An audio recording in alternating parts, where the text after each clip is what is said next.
Di sini saya akan menjelaskan tentang konsep pasar oligopoli. Pasar oligopoli adalah suatu bentuk pasar persaingan tidak sempurna di mana penawaran satu jenis barang dikuasai oleh beberapa perusahaan.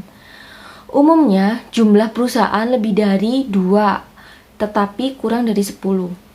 Tiap-tiap perusahaan menetapkan kebijaksanaan sendiri dan setiap aksi dari suatu perusahaan seperti mengadakan perubahan harga akan direspon oleh perusahaan lainnya. Karena setiap perusahaan yang ada dalam pasar yakin bahwa kebijaksanaan suatu perusahaan akan mempengaruhi penjualan dan keuntungan perusahaan lainnya.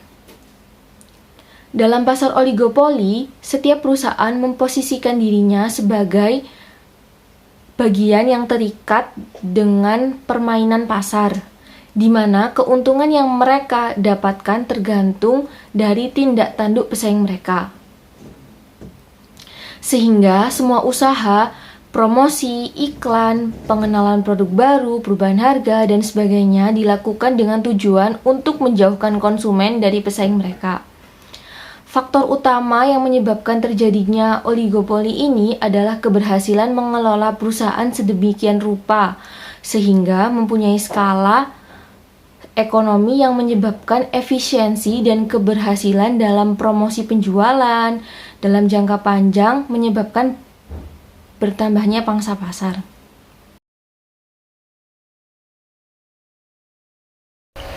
Provider kartu SIM. Yang pertama Telkomsel. Telkomsel didirikan pada tanggal 26 Mei 1995.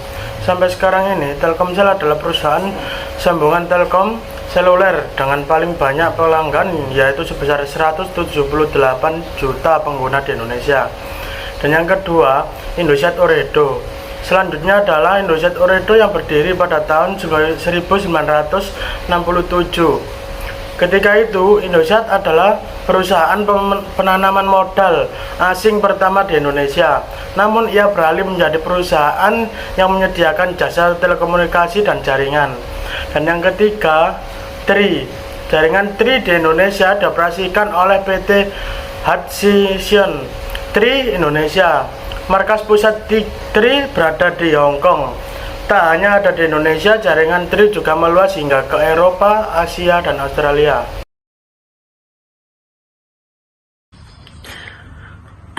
Oke, karakteristik pasar oligopoli dijalankan 2 produsen atau lebih, sedangkan batas jumlahnya adalah kurang dari 10 produsen, atau pihak jumlahnya adalah kurang dari 10 produsen.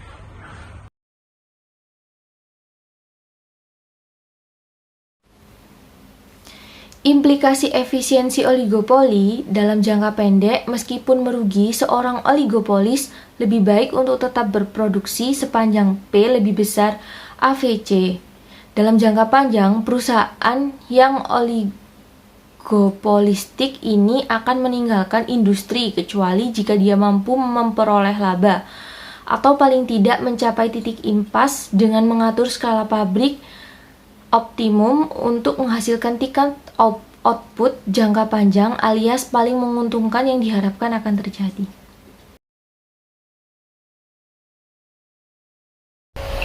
Studi kasus atau permasalahan mengenai pasar oligopoli. Pendapatan pedagang tradisional menurun mencapai 50%, bahkan lebih, akibat semakin gencarnya pembangunan retail modern dari yang biasanya dapat 700.000 hingga 1 juta per hari. Sekarang hanya bisa dapat 300.000 sampai 400.000, bahkan kurang.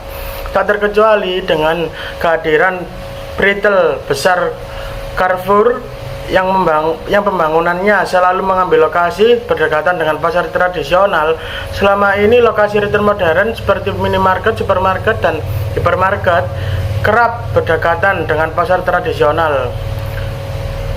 Pangsa pasar Carrefour semakin besar setelah mengakuisisi 75% saham PT Alfa Retailindo Tbk Alfa dari Sigma-Tara dan Prim Horizon senilai 674 miliar pada Januari 2008. Setelah akuisisi itu, pengguna pasar hulu atau yang bisa disebut dengan upstream, Carrefour naik dari 44,74% menjadi 66,73%, dan pasar hilir juga naik dari 37,98 menjadi 48,38%. Dominasi pasar dan strategi lowest price ini menimbulkan dugaan pelanggaran monopoli dan syarat perdagangan atau trading term. PT Carrefour Indonesia dinilai merugikan pemasok barang karena tingginya biaya yang harus ditanggung pemasok dari pasar tradisional, terutama pasca akuisisi PT Alfa Retailindo oleh Carrefour. Selain itu, Carrefour terbukti menggunakan kekuasaan yang dominan untuk menetapkan syarat-syarat perdagangan dengan tujuan menghalangi konsumen memperoleh barang dan atau jasa yang bersaing dari segi harga maupun kualitas.